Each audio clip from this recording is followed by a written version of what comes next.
You've just stumbled upon JK's Rewatchable Hour.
We're recording. Okay, there we go.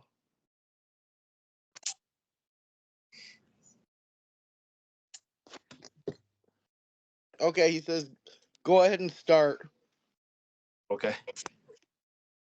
So, welcome to JK's Rewatchable Hour. We are having some major technical difficulties tonight, and our regular host, JDUBBS, has been booted off of Skype. So, tonight, we are talking to Wendy Carlisle, and I don't know the exact things that she is affiliated with, but I do know our friend here, Eric Evans, is. So I will let Eric introduce Wendy. Yep. All right. I'll take it from here. Yeah. It's Wendy Carlisle. Reason I brought Wendy on the show was from our first show we had about talking about pets and things we've with our family with pets and the different things that we've talked about, and we kind of talked about it and where when you lose one of our pets that we're close to, it's a struggle at times to find a place to either to have them put down or things like that. And once I thought about it, I'm like, and I knew about Wendy's business out in Candor. It's called Pet Passages, which they hold funerals for animals of all type. So I thought it'd be good to bring Wendy on the show and to be a little more in depth and give some people some education on that part of owning a pet. So you want to kind of start it off, Wendy, and kind of explain your business and Sure. Well, thanks for having me, first of all. So never in a million years did I think I would be, dealing with end of life care for pets. Funny where life takes you, though. In 2018, we lost our beloved Emma, and I was completely devastated. So was my husband, and we really, for the first time, started researching, end of life care for pets, and um, we couldn't find services that met our needs at the time that we needed, help with her. So that's how we ended up opening a funeral home. Um, we wanted to provide a place that was safe, clean, loving. We try to mimic as close to a human funeral home as possible. Um, when someone asks me, well, what's different about how you do things, I always say, yes, we cremate pets on site, but we are a full service funeral home first. Um, most pet crematories are very industrial like. A lot of them are family owned and operated, and that's great, but it's just very industrial. When you come to our facility, it's just like walking into a human funeral home. It's beautiful. We have a special room called our Rainbow Bridge Room where we have veterinarians come in. We do euthanasias there. We have private family gatherings.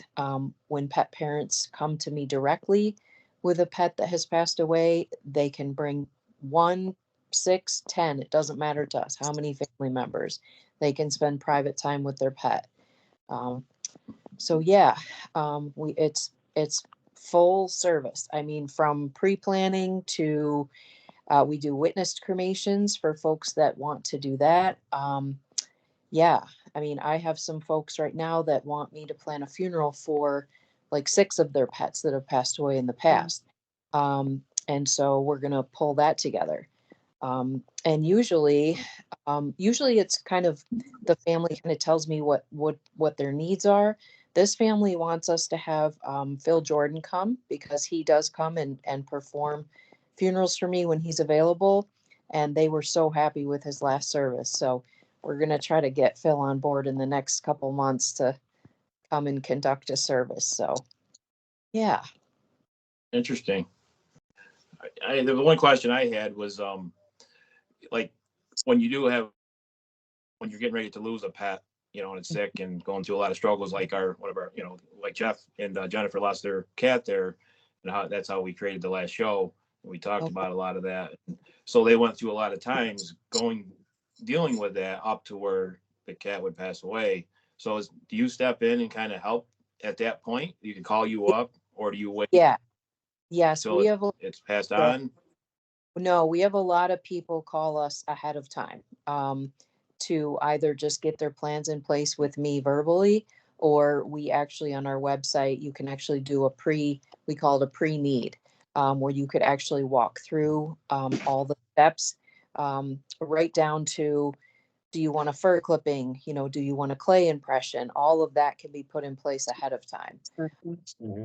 I mean, obviously, I don't schedule the euthanasia until, like 1 or 2 days in advance. Get all the aftercare in place ahead of time, which makes it a lot easier for folks because it's easier to do that ahead of time if you have the capability. Sure. Yeah. Things are super emotionally charged when it's really close. Yeah. Okay. So you probably have a lot of the local veterinarians and caretakers and things like that know about you, and then when things get to that point, they contact you, and then that's how you kind of start the process Yeah. So early there. sure. Yeah. Yeah, I have quite a few vet offices that are working with me directly to provide services. But honestly, most of our business comes from pet parents directly contacting us, bringing their pet to us, or requesting an in-home pickup. Um, and honestly, I really like that better. I loved working with the pet parents directly because that relationship, it means the world to me. We've been open almost 5 years, and means the world to me when someone calls me up and says, "Oh my gosh, we used your services 3 years ago, and as soon as our dog was sick or our cat was sick, or they've already passed away, we knew to call Wendy." Like that tells me that I'm accomplishing what I set out to do, is to be that person, have that service that they know who to call. Right. Yeah. Correct. Yeah. Well, we can kind of move it around we can open the floor up and ask some questions, and Yeah, whoever's sure. got the first question. Can you guys hear me and Jen clearly? I Yeah. know that Yeah. we had a ton of apologize. So, but Eric, like Eric said, the reason why he reached out to you is because recently Jen and we lost a beloved cat after 15 years. It was just one of those things where it was really hard.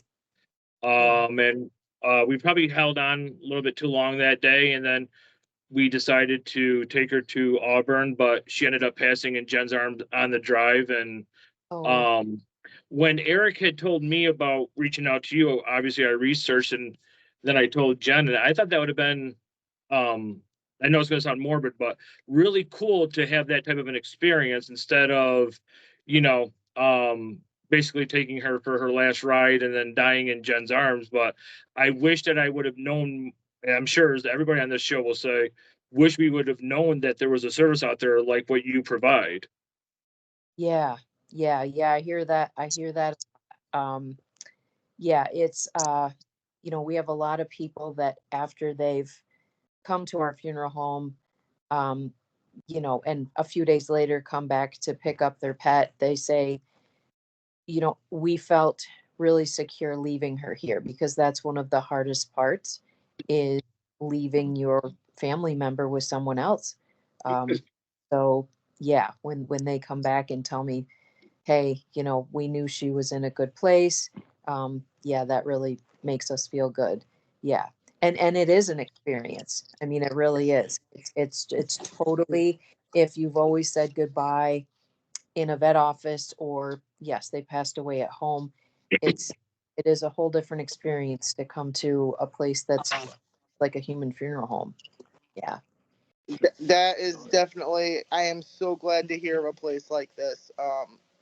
In the past, I had a couple of larger dogs that I, was a parent of, and unfortunately, at the end, they were old and they were big, and I had the one that broke me the most was my 13-year-old Akita, Oh, and he was 130 pounds, and he was like a puppy from the day I got him, and I got him when he was about a year and a half old, but from from the day I got him until like a week before he died, all of a sudden what happened was he just stopped eating. And I'm like, okay. And we took him to a vet, and they weren't sure. So they gave us some meds to help him out a little bit and said, if he gets worse, take him to Cornell. And when I took him to Cornell, the first thing they said was, well, we need $2,500 up front, or we can put him down right now. And I was like, can you just tell me what's going on? And I didn't know, because he was just so happy all the time and acted like a puppy. He wasn't acting sick until then. And it turned out he did have a mass on his liver. oh, And, we took him um, to a local vet, and I didn't want to hear it. And, he was my baby. I had him before I got married. He moved with me when I got married. And everybody loved this dog. He was like the coolest dog. He was like Chewbacca. He talked like Chewbacca. He was this cool dog. And the vet just looked at me and said, your dog's trying to die. And I just totally lost it. yeah. And my stepmother had met us at the vet's office, and when we got him there, he couldn't use his back legs. So imagine me trying to get this dog into the vet's office with just his front legs working. It was, and then afterwards, we had to bring him home, because my husband at the time said he didn't like the heat, so he didn't want him cremated. He wanted to bury him on the farm. Uh-huh. Now, my husband was blind, so Oh, I have to get this 130-pound dog, who is now deceased, from the vet's office into the car, and oh, then from the car to wherever. I mean, at least we had the farm, and his father dug this human-sized grave for this dog, and we did our own little service and things, and that one was hard. And the next dog that I lost had a blockage because he ate 3 socks in a row one night, and it stretched everything out. And I had to have another friend dig a hole for him, because by that time my father-in-law had passed away, so I could have him operate the machinery. And my husband was blind, and I didn't know how to operate the backhoe. So it would have been nice if I had known. I mean, obviously, Tucker has been gone since 2007. So, I mean, obviously you were not in business at that time, but to know that there are services out there like that, I mean, I hope. I cry every time I look at my dog, because I don't want anything to happen to her. yeah. And everybody on this show right now knows my dog is like the most spoiled, rotten little princess. Okay, she is just. And she's not even little, okay, but she's laying up by my feet right now because I don't have anything. But it's nice to know that service is available, and I hope that when we go through the editing and it's not so jumbled up here, that Jeff can make sure that your information is up on the screen so everybody can see what it is and how we can reach out to you and get a hold of you in case Okay. we need this service, because I know a lot of people that would love to have something like this, because just at the vet's office, I mean, my vet for Honey is a great vet, but I don't think they do the whole aftercare the way that you offer. And, having that personalized feeling, knowing that it's, they're not just animals. They are a member of the family, and that's what you're providing is to help that transition. Because I don't care what anyone says. When my animals go, it's like a little piece of my heart died too, just like a human family member. So I'm so glad to hear about this service. I'm definitely going to be looking into it, but hopefully not anytime soon. But Yeah. I will gladly pass on the information to anyone else that has an animal that is in need. Yeah. Definitely. And go ahead, Wendy. Yeah. You made me think about something I wanted to mention. We have people available all the time. Like even if it's a weekend, if someone at that passes, whenever I'm not at the funeral home, I have the business line forwarded to my cell. So that is huge in this area because there is no, I mean, it's hard enough to get emergency care if you have a sick pet. If you have a pet that passes away, like there's nobody. I have people sometimes that travel 2 or 3 hours to get to me on a weekend because no one else answers the phone. Um, so yeah, yeah. And as far as the end of life services for euthanasia, I do have veterinarians that come to the home as well. Um, so that is, it takes us a little bit longer to organize that. I usually can mobilize a little quicker for requests that coming to the funeral home. Um, so yeah, sometimes we can provide same day service as well.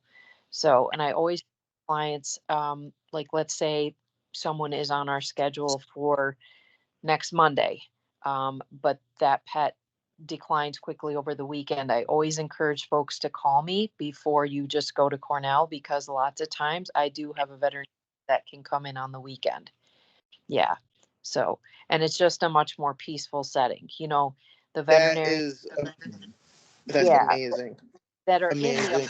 I you mean, know, they that do the, I know. yeah, I know when COVID hit, a lot of vets stopped taking new patients and new clients, which is there is a difference. The client, if you've already got a pet there, you're considered the client, but the animal is the patient. And even, and a lot of people got new dogs and cats when COVID came in.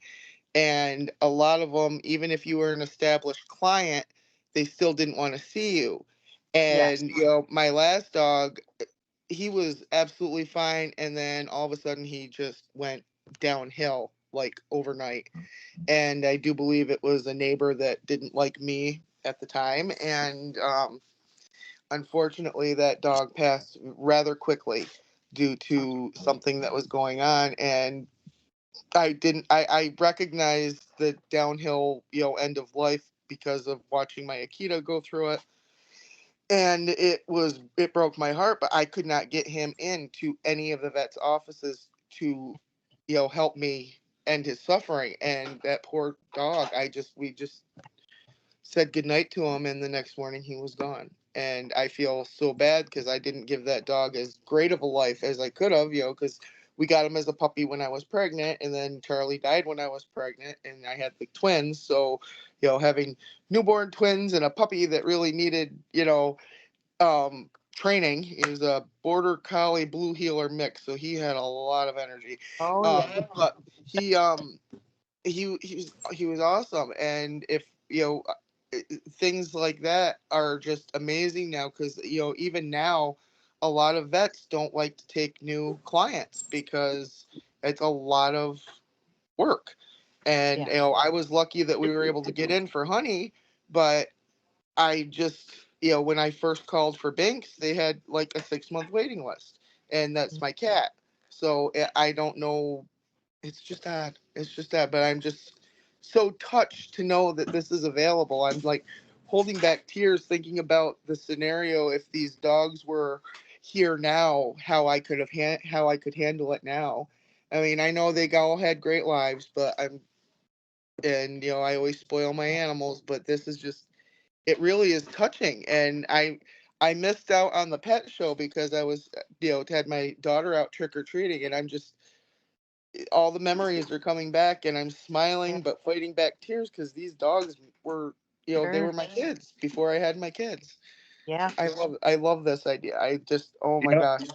And Okay, I'm just gonna to calm down. reiterate, Wendy, so when I do upload this, as I had said in one of our emails going back and forth with Eric, this will be uploaded to iHeartRadio and Spotify and Pandora, and I want to add as much of your information as I possibly can. And one of the Okay. things that we always do on the show, depending on what topic it is, we always add in pictures of, like, so we're doing pets. So you have my number. If you would send me pictures of your pets, past or present, and with your Okay. permission, I will upload that as well. Okay. If you don't mind. Sure. It's really just our way of letting whatever our topic is, our family, or our pets are our family. And listening to Becky, I mean, she's absolutely right. I said it earlier. I wish I would have known about this service. I mean, in the last 3 years, we lost 2 cats, and it was the last one was like an all-day thing. And when I was looking over your website, and I was showing Jen, I made some notes when I was writing. I think a couple of the words that come to my mind is, comfort. Like when a human loved one, you want to, look for the person who's going to take the best care of this person. And then, you look for a funeral service, and you want the best for, for a loved one. And pets are the same way. And all of us in this group, obviously, that you're just meeting us for the first time, we have a tremendous support group. And the other thing I wrote down was the support. I mean, I think it's really cool that you could bring a pet to your establishment, I guess I want to say, and have your final moment with it, which, like, I'm going to try to hold back tears. On the day that our cat passed, like, it was an all-day thing, and we wanted her to pass at home. And I can just imagine being in a room that is just made out of love and comfort, and let her pass there instead of on the road at 7:30, 8:20. And so I'm probably going to say this a million times. I wish I would have known about this service like months ago, years ago. We're all going to try our best to share all of this information so nobody ever has to say, I wish I knew about this, because having an animal pass and around people who care and are doing this for the comfort and out of love is better than sitting and waiting for, because that's what we want. We didn't want to take our cat somewhere and have it put down. We thought she was going to go. And as everybody in this group will know, back us up on this, it was like every hour is like, okay, she's just going through more and more and more. And then all of a sudden we made the final decision after 12 hours. But that 12 hours could have maybe spent in a room just where they're letting her be. I'm getting ahead of myself because I'm trying to fight back tears, but I mean, I just wish I knew about your services, and I hope 1 million people will know about your services. Yeah. Yeah. Yeah. And I wish I'd have known too, Jeff. When you're Yeah. going through your hardship, I wish I'd have known, and I didn't know really. I knew a little bit about it, but I kind of forgot about the business, to be honest with you. And then I heard the advertisement on the radio after we did our show, and I'm like, and that's when I contacted you, and I'm like, this is, why not have a show for it? And let no, people absolutely. know about And the other note that I made from listening to Becky, with her dog, it was a 130-pound dog. And on your website, you have at-home pickup. Now, some people are like, well, I don't want a stranger to come to my house and pick up the animal, but if like in Becky's case, when she had a 130-pound animal, like what the peace of mind that I'm thinking of is, what if somebody with so much love and care and compassion came and picked up an animal to remove it from the home without having to have somebody, the person themselves. I mean, that is just, I don't know. You can't put into words what that would have meant to me. Like if somebody could have came and maybe picked up our cat or whatever. So, Yeah. and sometimes you can't. You don't have a car to do it. Yeah. Yeah. And sometimes that's the case. I mean, we always do our best for, to try to get there same day for pickup. It depends on, the size of the pet. Obviously, 130-pound dog, that means I have to have 2 staff members. So sometimes, may have to wait a little bit until we can get that organized. But yeah, we can definitely. And one thing that I wanted to mention too, my veterinarians, if you come to Pet Passages and you have a really large dog that is in a lot of distress, or they can't walk, or they finally comfortable our ride, our veterinarians will actually perform the euthanasia in the car if that is what the pet wants. We get that request a lot, and sometimes we, I've been doing this for a long time, and I'm really good at assessing that situation when that pet parent pulls up.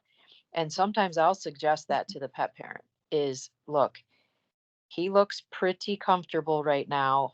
I'm afraid if we try to move him, he's going to get upset. How would you feel about at least doing some sedation in the car before we take them in? That probably would have been a good thing with my Akita. He And was you made me think of that, Becky. So I wanted to bring that up because I hear that from a lot of pet parents when they go to the vet office. They the vet, hey, can you come out and do the euthanasia in the car? And a lot of vets will not do that. There's a lot of legalities to that. There's a lot of liabilities that they worry about. They don't have staff to help. Like, I get it, that's their decision, but my vets will typically do that.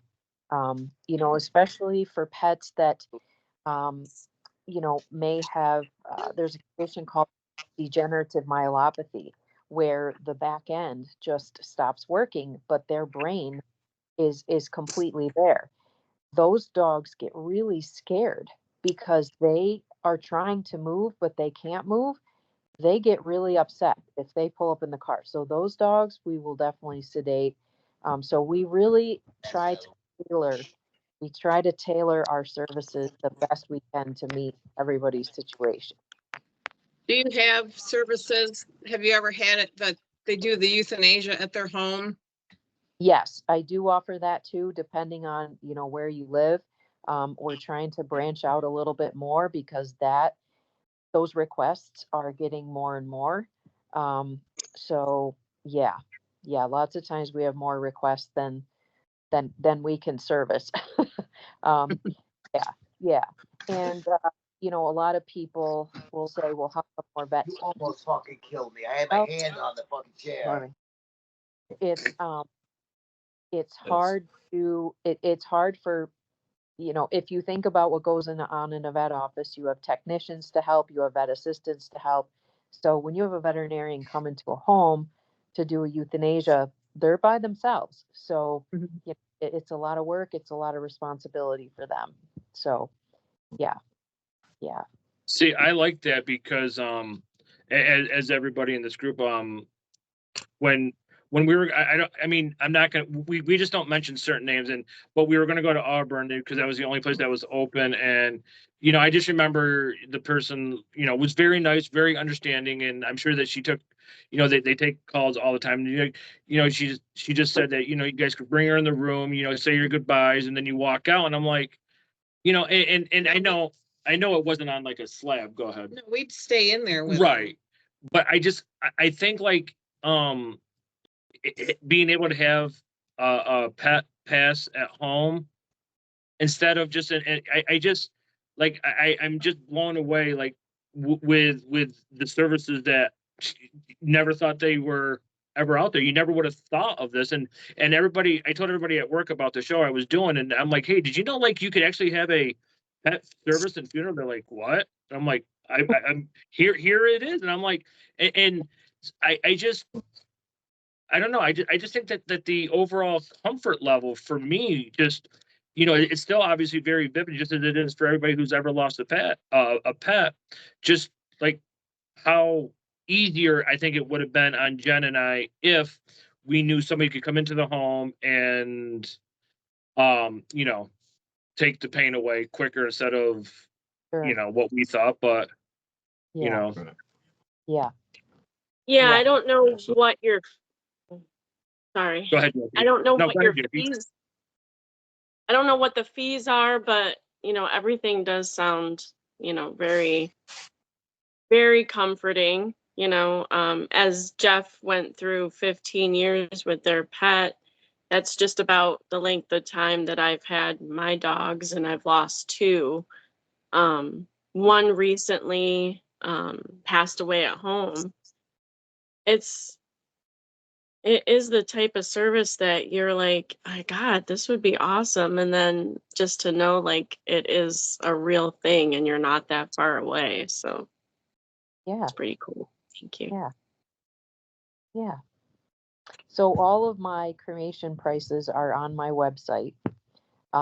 We have some basic euthanasia prices on there, but for the in-home, I don't put any pricing on there because there's so many variables. Like, where do you live? And then we figure out, okay, what vet do I have that services that area? And then they put the address in their, the GPS, because it goes by mileage. And, is it a weekend? Is it day? So there's so much. So I just have on my website to call us, and we just, we take each case on an individual basis.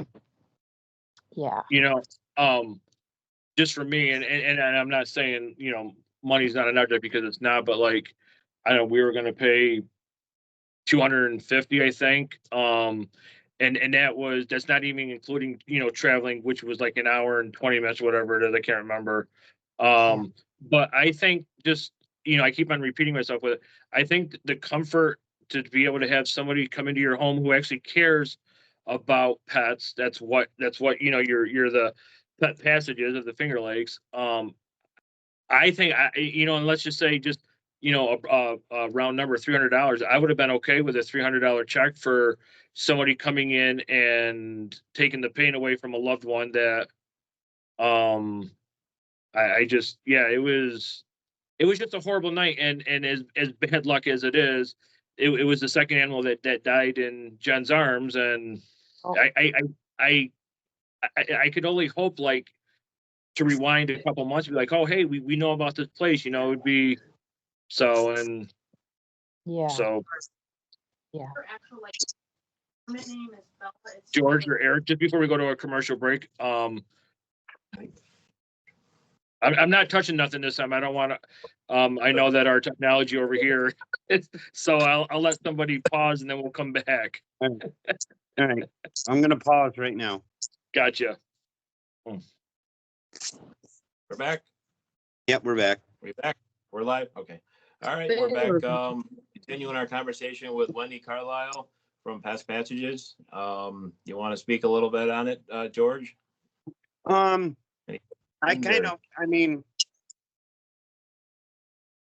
We've had a couple dogs pass since you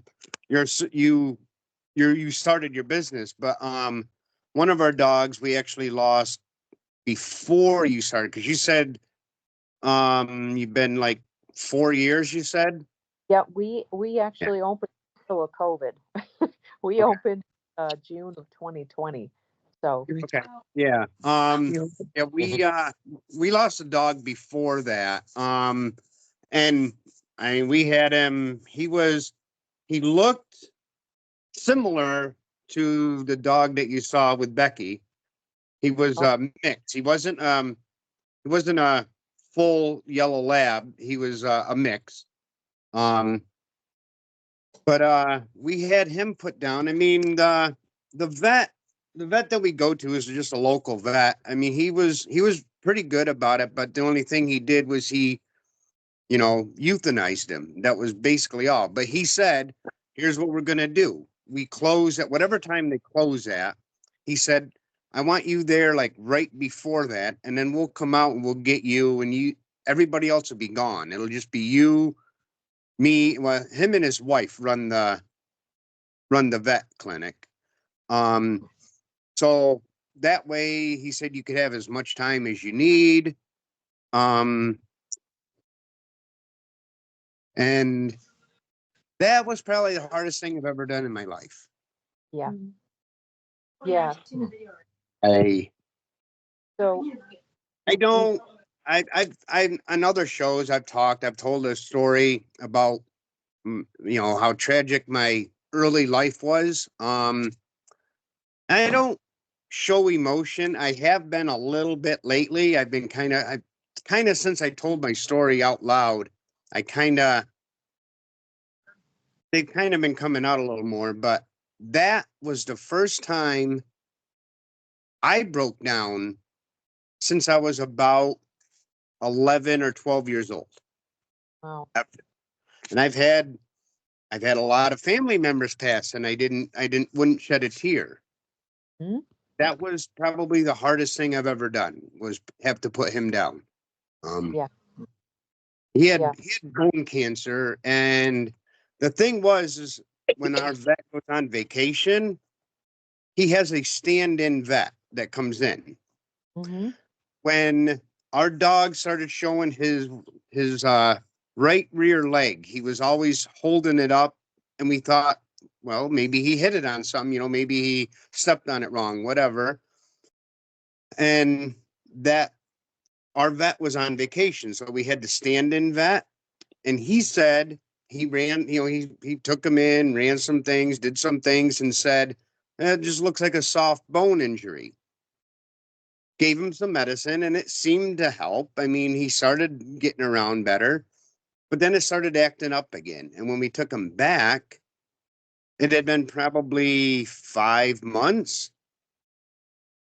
And we took him back in, and we actually got to see our regular vet, and he ran some things, and he says he has bone cancer, and now it's in the hip. He said, if we had caught this a few months ago when it was in the knee, we could have taken his leg and he would have been fine. So, but the vet put him on some medicine, and he said he's probably got 3 months. But this should give him a good 3 months. Well, he extended his life about a year. Okay. And then he just got bad where nothing was working. The medicine wasn't working. We tried a new med, nothing was working. So we said, okay, it's time. He's in pain all the time. So you could just tell he wouldn't put any weight on that leg anymore. So we finally decided to do it. But like I said, that was probably the hardest thing I've ever done in my life. And we see and hear that a lot. And that brings up a really important topic that I wanted to touch on for sure. These pets bring out, I mean, the unconditional love that we get from them is just, I mean, some people, it's sad, but some people have never experienced that with family members, I mean, it just, they've not experienced that. And when we lose those pets, it's a huge impact. I have a pet parent right now that I am really worried about her. I mean, we've been talking every day. She's elderly. She lost Mhm. a week. We took care of him for her. She told me yesterday that she doesn't want to get up. Like he was the only reason she got up in the morning. So the bond that people have with their pets and like the emotion, I mean, I see that I see that a lot, that people are like, "Oh my God, I haven't cried like this in years." And, we just reassure everybody it's okay. It is because you experience so much love with that pet. And when you lose them, that's just it's such a huge impact. And so the other thing we always validate for folks, and again, this pet parent that I'm currently helping, she said to me, I feel really, really guilty about something, Wendy. And I'm like, what? She said, I've lost my sisters, I've lost my husband, named off all these human family members that she lost. And that I I'm crying harder over losing my dog. And people feel really guilty about that. And I always assure them, do not feel guilty about that, because you didn't live with your brothers and sisters every day, your parents. These pets are part of our life 24/7. So you lose them, everything's different. You don't sleep the same. You don't get up and, have your coffee with them next to you. Every single part of your life is different. So we always validate that for people. Don't feel guilty. Your feelings are your feelings, and you cannot feel guilty. And it's a huge impact. Yeah, as far as like support groups, unfortunately, COVID, kind of squelched a lot of the in-person support groups. There's a couple coming back, and I've thought about trying to organize that, but everybody likes the online. Everybody likes the online Zoom. So, not that we couldn't do it, but there's a couple larger organizations right now that I refer people to if they want to commit to like a monthly support group.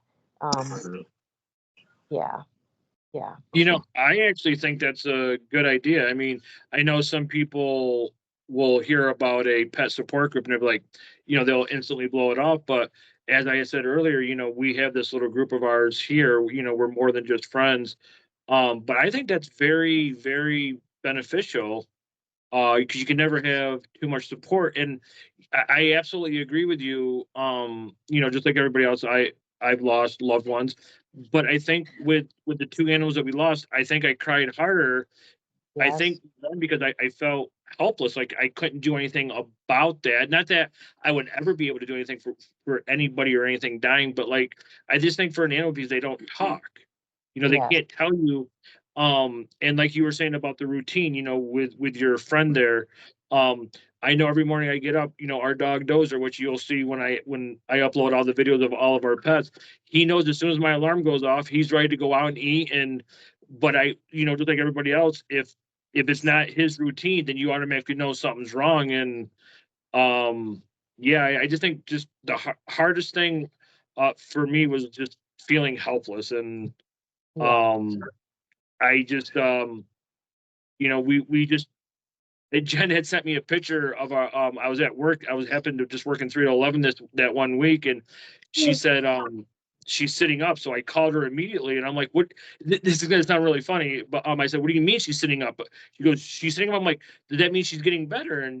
But then the next day she just got worse. And so I think you go from the high to the low, up and down. It's a roller coaster. But yeah, I think crying harder for pets, I think that's yeah, for me, I don't know, I bawled like a little baby, and I always will.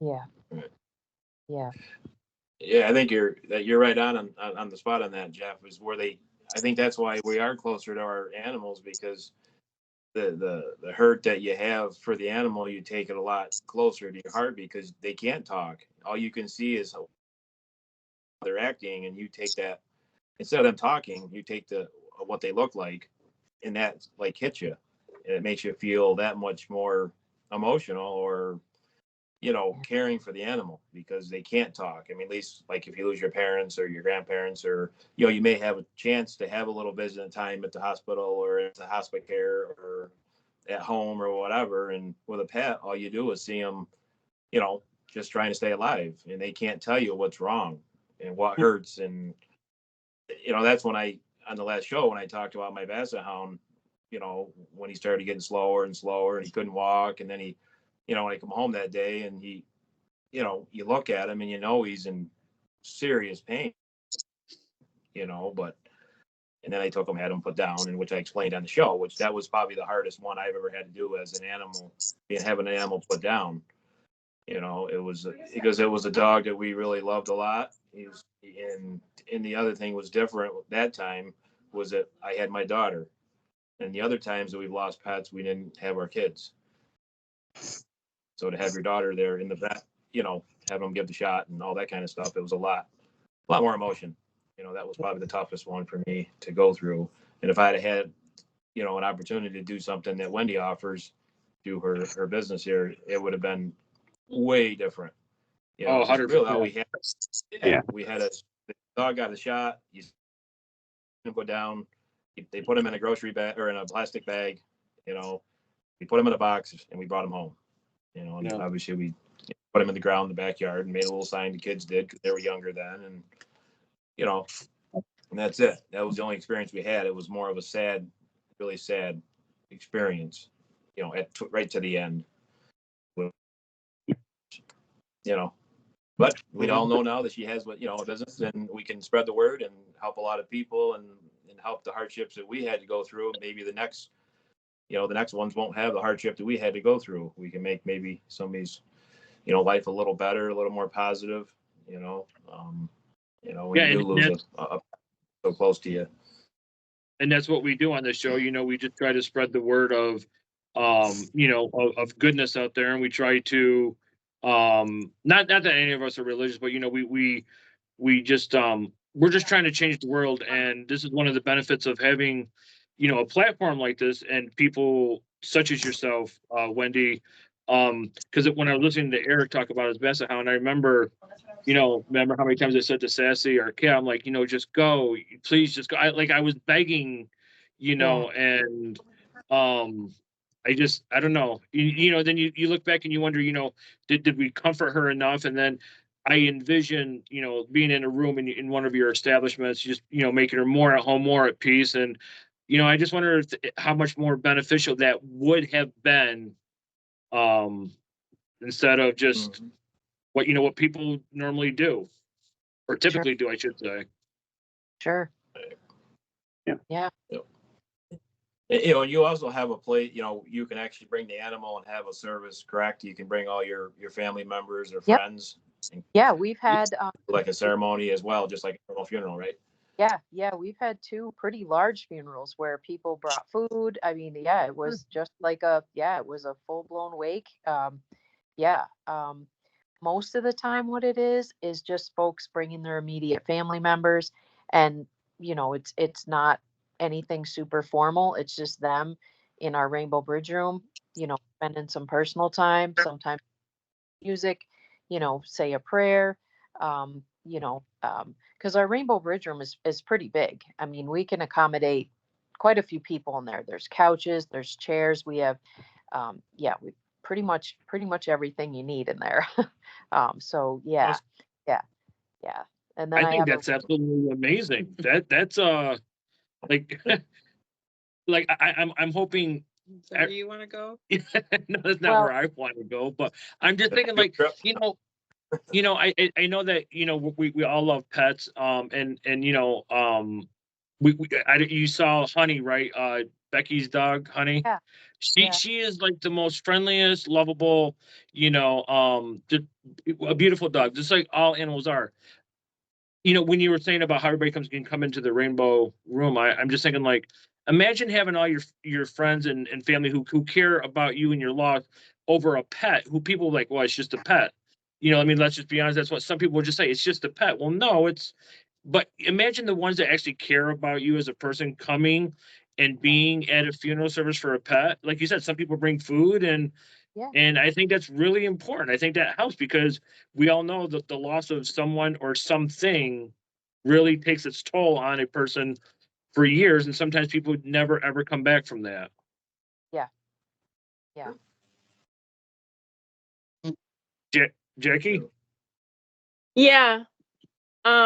Sorry, I just was thinking about how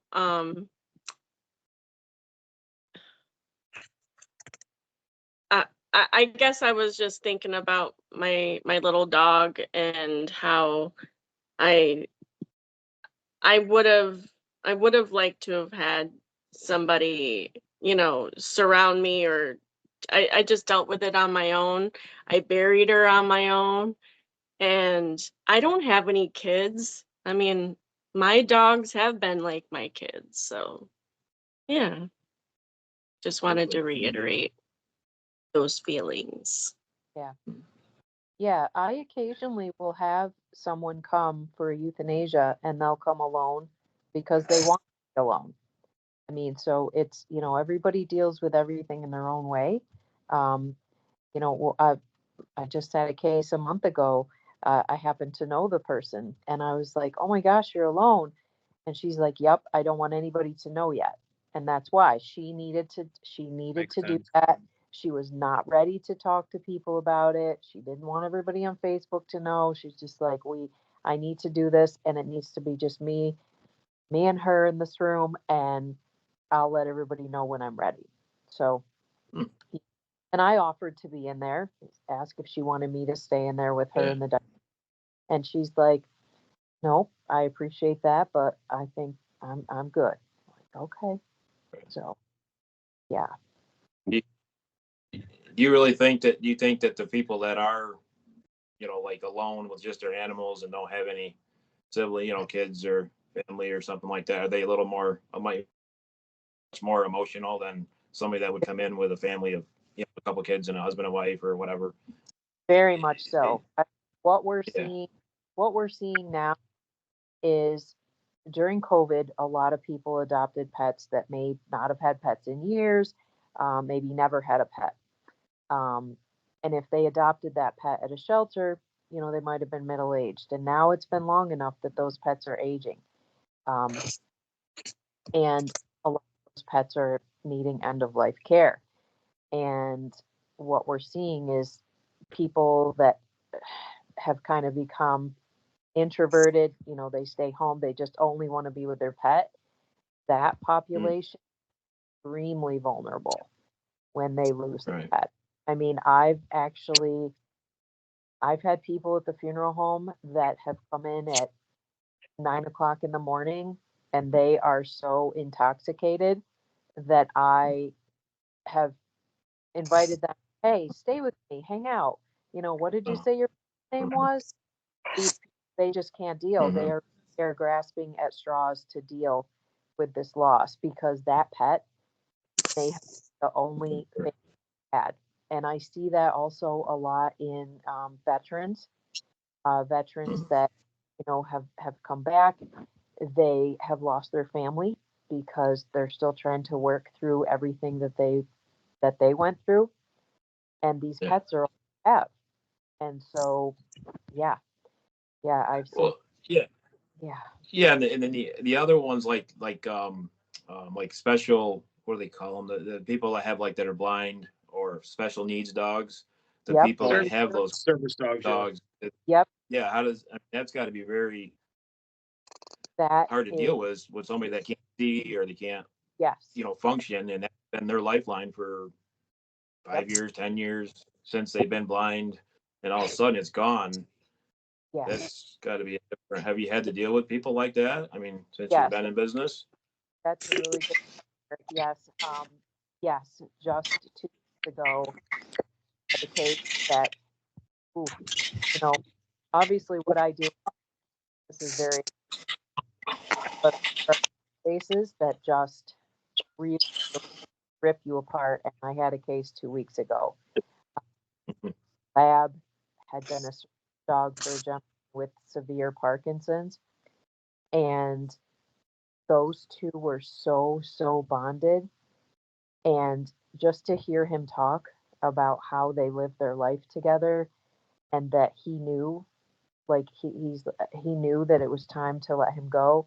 Actually, one of my veterinarians went to their home to do the euthanasia, and they wanted me. So most of the time, the veterinarians will transport the pet back to the funeral home for cremation. These folks wanted to meet me because we had talked on the phone so much, and they came in and it was, they just had flowers, all of it was just it yeah, it was extremely touching. And he said to me, I will never have another service dog like this dog, we did everything together, everything. And he's like, I don't need another service dog. I just, nobody's going to replace him. And yeah, so Mhm. that, yes, those people are extremely, and you feel terrible in my position. There isn't a whole lot I can do to help them except, to support them emotionally. And obviously they know I took the best care of their dog that I possibly could. I got really nice ink prints. He loved his ink prints. He's like, oh my gosh, I'm going to cherish these forever. Um, Right. so yeah, those cases Yeah. are extremely tough. That is Well, so sweet. this is I probably mean, my yeah. Akita was not a trained service dog, but my husband was blind, and he would actually walk the dog in town before I moved when we got married to the farm. And even after we moved to the farm, he would still walk him every night next door to his parents' house because his parents absolutely loved that dog too. And he'd have a donut and a cup of decaf coffee with my father-in-law every night. And if they didn't come over by a certain time in the morning or in the afternoon, that's when my in-laws knew something was wrong with my husband. You know, Oh. he hadn't shown up by noon one day, and so they had to go in, break down the door, and they found him, you know, having a seizure from a low blood sugar episode. So, you know, the dog was actually, you know, our calming grace, and he actually was right there when anything bad was going on. And I can honestly tell you, one of my biggest depressions that I ever started, a period of depression, was right after that dog had passed, because he was our lifeline. He helped Charlie get to and fro, even though he was not a trained service dog. He was just a good boy. Honestly, he really was.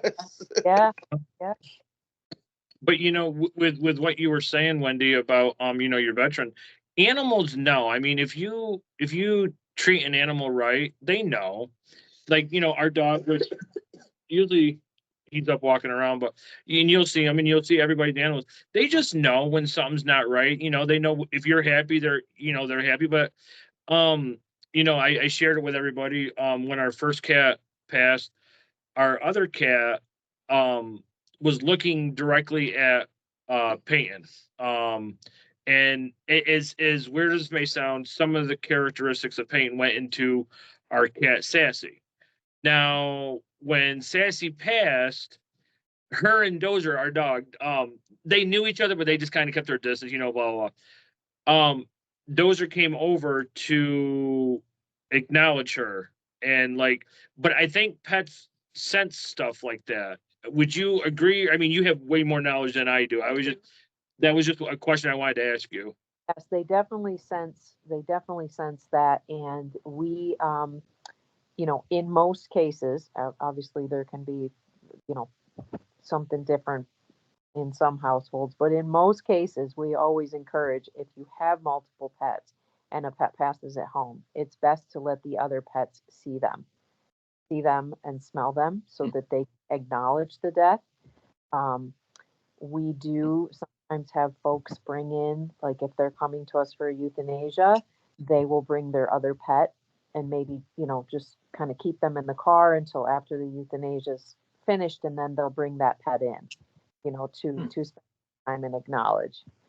Yeah, yeah, Yeah. yeah. So no, they definitely know, and they grieve just like humans. Yeah. Yeah. And um, so our dog he's getting up there in age, and he was kind of, while we're at work, you know, he's kind of home almost all day. So we decided, is it 3 weeks now? About 3 weeks ago, we went up to the ASPCA or Humane Society, I'm sorry, and we brought home almost a lookalike cat from our previous one. And she's only 4, and it's keeping our 15-year-old a little bit entertained. So and we did that in hopes of prolonging his life, which, you know, like I truly believe that all pets, when another one dies, they grieve as well. And so we're hoping that Bobby Sue um helps Dozer prolong as long as he possibly can and have a great quality of life. Yeah. Yeah. Companionship is important. Yeah. George, go ahead, Jackie.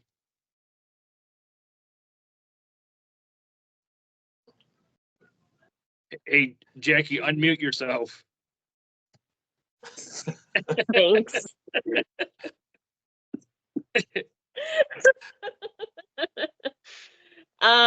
It's funny, I'm laughing at a sad time, but when my Maddie, she was having a rough night, and I had a feeling that she wasn't going to last very long, but she slept in my arms the whole night long. And so I had to set her down on her dog bed to get ready. And my other Shih Tzu, part of our morning routine, she would just do her own thing. And about the time that I was just done getting ready, my Shih Tzu Gizzy, she come over and she was like tapping at my leg, like wanting me to pick her up. And I'm like, what's the matter, girl? Like, and so I think that she was telling me that Maddie is gone. So they definitely know stuff. Oh. Yeah. Um, and Holly, she left.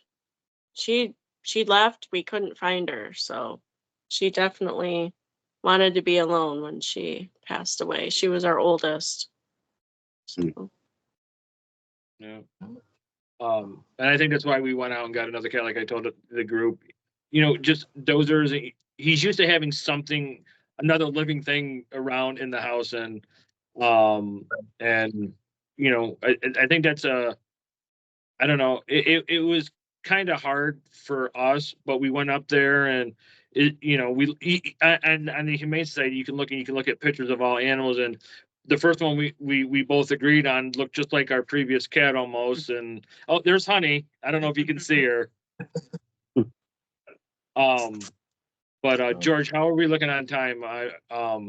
You're in control. We've been back on the air about 30 minutes, so we're all right. So we got For about you. like 6 or 7 more minutes. So Yeah. I don't know, Eric, you're hosting the show.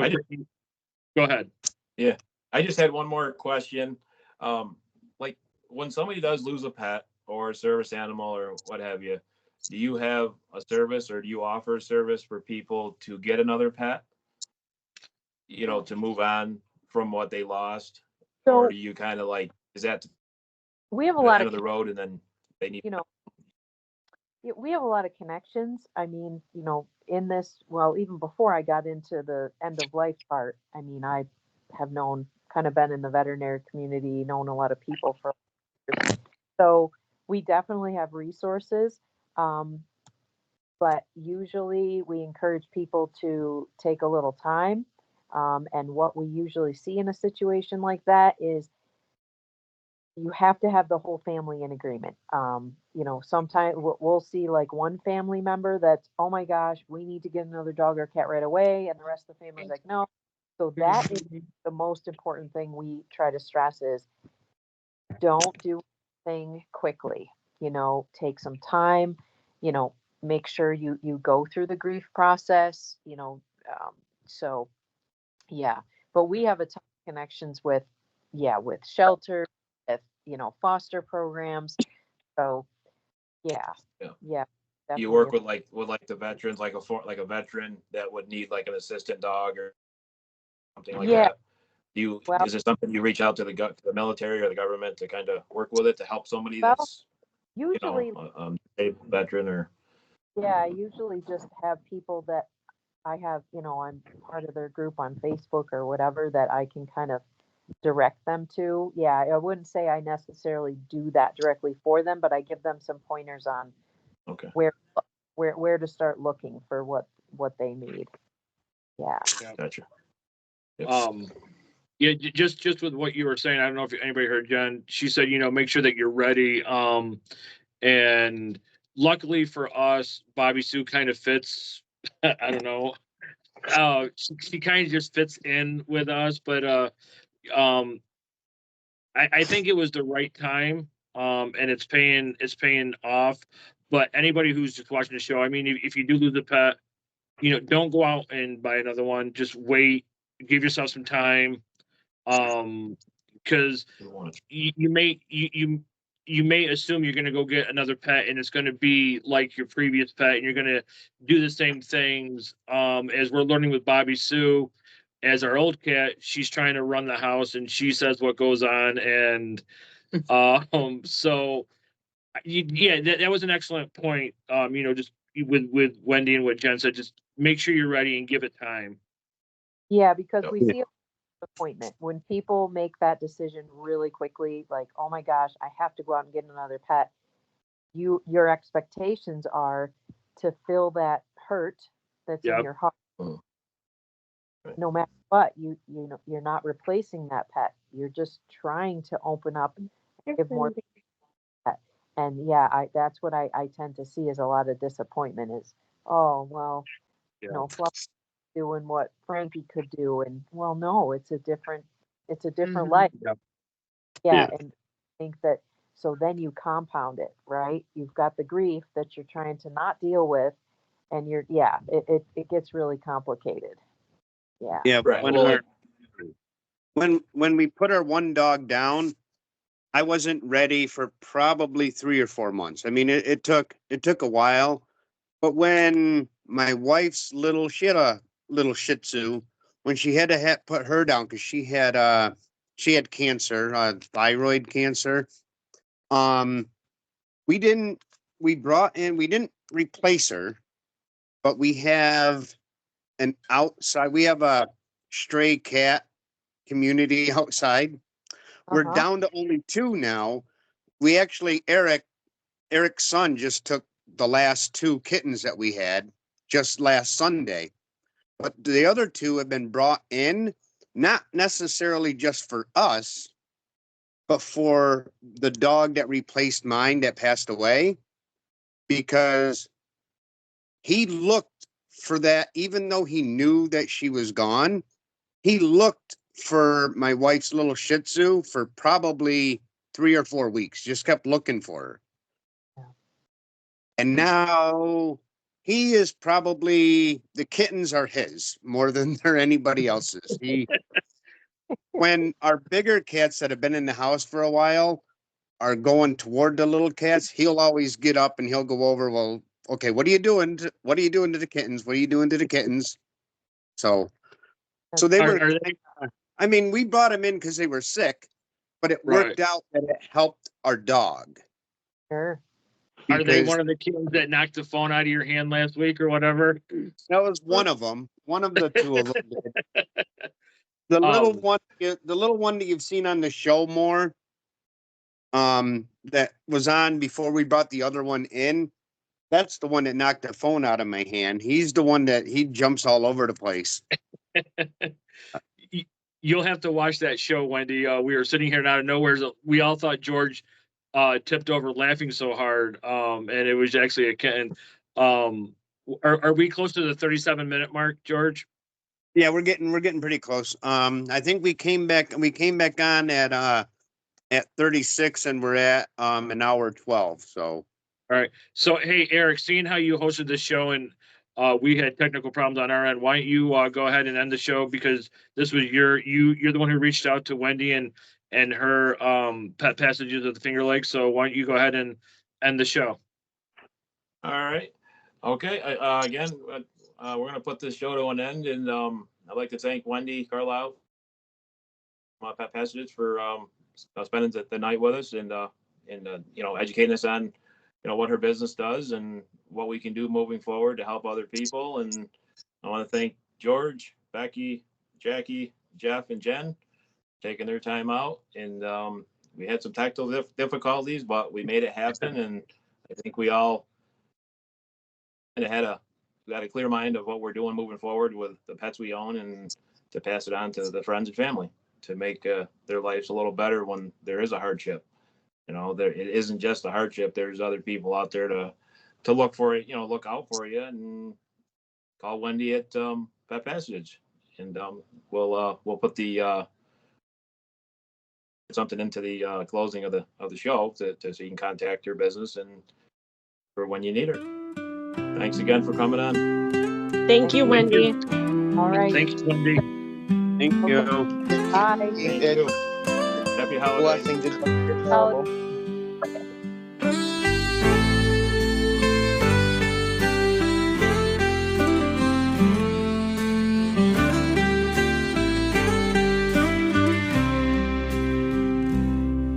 我在岁月的河流里独自等待着那不可能的归来。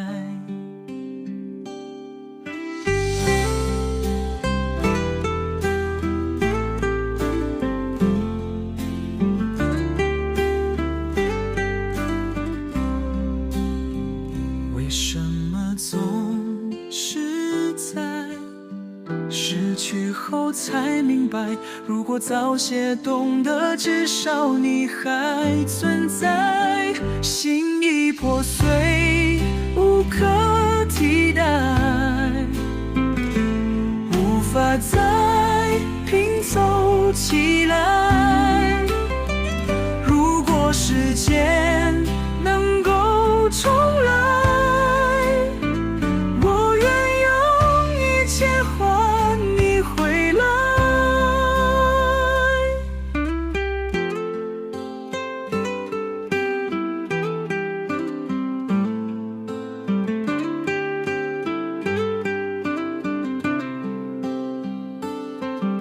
在岁月的河流里独自等待，等待着那不可能的归来。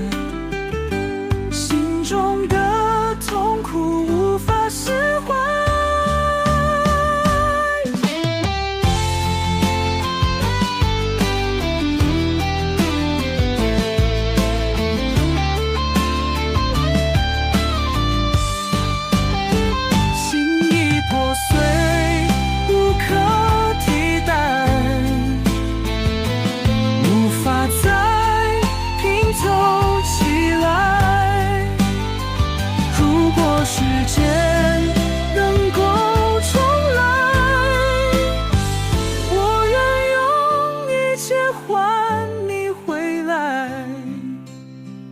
为什么总是失去后才明白？如果早些懂得，至少你还存在。